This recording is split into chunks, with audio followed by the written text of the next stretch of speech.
अपने प्राणों की आहुति दी, उनके वंशज ठाकुर राम कुमार सिंह जी इस मंच पर मंचासीन एक बार जोरदार तालियां ऐसे ठाकुर राम कुमार सिंह जी के लिए, जिनके पूर्वजों ने इस देश की स्वतंत्रता के लिए अपने प्राण न्यौछावर कर दिए। उनके स्वागत के लिए मैं प्रदेश के यशस्वी प्रदेश अध्यक्ष माननीय जालम सिंह पटेल जी और राज्य मंत्री माननीय धर्मेंद्र जी से निवेदन करता हूं और हिलवार से ही राज परिवार से पधारी हुई बहन रंजना सिंह मरकाम जी के स्वागत के लिए मैं प्रदेश अध्यक्ष महिला मोर्चा कमलेश वर्मा जी से निवेदन करता हूं कि हमारे मंचासीन रंजना सिंह मरकाम जी बहन का स्वागत करें। वेटिकन सिटी ईसाइयों का पवित्र तीर्थ है। कुरान और बाइबल उनके पवित्र, सबको न्याय नहीं मिल जाता। तो सब ये तीन चीजें हैं। और संस्कृति क्या है? संस्कृति में हमारे यहाँ पर विभिन्न अनुभवों की श्रृंखला है। हम हजारों साल नहीं बल्कि हम लाखों साल पुराने सनातन धर्म हैं, सनातन परंपराओं में हैं। और इन सनातन परंपराओं में हमने पेड़ों को भी पूजा है, हमने पत्थरों को भी पूजा है, हमने नदियों को भी पूजा है, हमने पशुओं को भी पूजा है, हमने सांपों को भी पूजा है, हमने चूहों को भी पूजा है। बताइए गणेश जी की सवारी कौन है? चूहा। शंकर जी के गले में कौन है? सांप। दुर्गा किसके ऊपर बैठती है? शेर के ऊपर। और दूर्वा किसके सिर पे चढ़ाई जाती है? गणेश जी के सिर के ऊपर। यानी हमने तो धरती से लेकर के आकाश तक किसी को नहीं छोड़ा। अरे जिंदा लोगों की बात छोड़ दो, हम तो मरे हुए पूर्वजों को भी 15 दिन याद करते हैं और उनको पानी पिलाते हैं और उनके भोजन की चिंता करते हैं। ये हमारी संस्कृति है। अगर हमारी संस्कृति में किसी के साथ भेदभाव नहीं है तो दूसरा कोई व्यक्ति को भी इसी सांस्कृतिक संरचना पर इस देश में चलना पड़ेगा। और अगर वो नहीं चलेगा तो वो इस देश में टिक ही नहीं पाएगा, रह ही नहीं पाएगा, जहल से भरा हुआ रहेगा और बेचैन रहेगा, परेशान रहेगा, कभी सुखी नहीं होगा।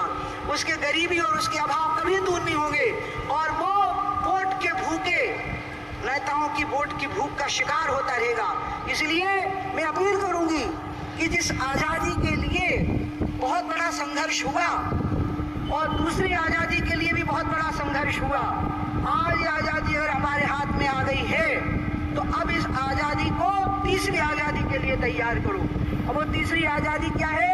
आर्थिक विषमता से मुक्ति। आर्थिक विषमता नहीं होना। सरकारी स्कूल और प्राइवेट स्कूल, सरकारी अस्पताल और प्राइवेट अस्पताल में एक जैसा इलाज होना और एक जैसी पढ़ाई होना, ये है अब अगली लड़ाई जो तीसरी आजादी हमारी होगी। मेरा निवेदन है कि शीघ्रता के साथ स्वागत बंधन की इस बेला को गति प्रदान करें।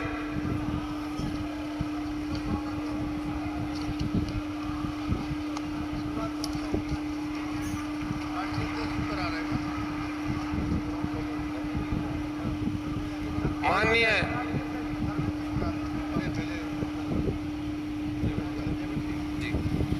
हमारे राष्ट्रीय अध्यक्ष माननीय विपिन कुमार डेविड जी के स्वागत के लिए मैं हरि सिंह वर्मा जी जो कि कोषाध्यक्ष हैं अखिल भारतीय लोधी लोधा लोध महासभा के, उनसे निवेदन करता हूं कि राष्ट्रीय अध्यक्ष जी का स्वागत फूलमाला पहनाकर और शील्ड के माध्यम से करें।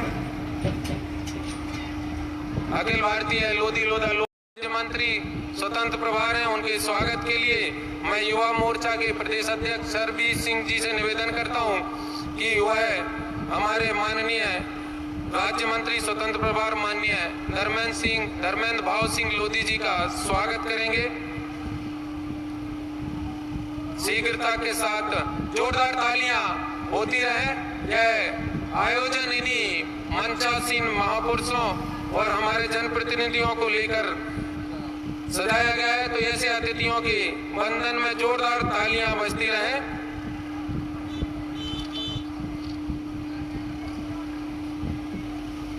और स्वागत की अगली कड़ी में माननीय श्री पीतम सिंह लोधी जी पिछोर विधायक जी के स्वागत के लिए मैं गोविंद लोधी जी जो कि सागर से हैं मैं उन्हें आमंत्रित करता हूं कि चंबल टाइगर के नाम से मशहूर माननीय प्रीतम सिंह लोधी जी का स्वागत गोविंद सिंह लोधी जी के द्वारा किए। जोरदार तालियां। इनके लिए तालियों का आह्वान करवाने की मुझे आवश्यकता नहीं है, वो आवाज ही आपकी बता देती है। एक बार जोरदार तालियां माननीय प्रीतम सिंह लोधी जी के लिए। और लांजी विधायक के रूप में मंचासीन माननीय राजकुमार कर्राहे जी के स्वागत के लिए मैं संगठन के महामंत्री आचार्य जगन सिंह जी से निवेदन करता हूं कि वह भी उनका फूल माला पहनाकर स्वागत सम्मान करें। आचार्य जगन जी, माननीय राजकुमार कर्राहे जी। वेटिकन सिटी ईसाइयों का पवित्र तीर्थ है। कुरान और बाइबल उनके पवित्र, सबको न्याय नहीं मिल जाता। तो ये तीन चीजें हैं। और संस्कृति क्या है? संस्कृति में हमारे यहाँ पर विभिन्न अनुभवों की श्रृंखला है। हम हजारों साल नहीं बल्कि हम लाखों साल पुराने सनातन धर्म हैं, सनातन परंपराओं में हैं।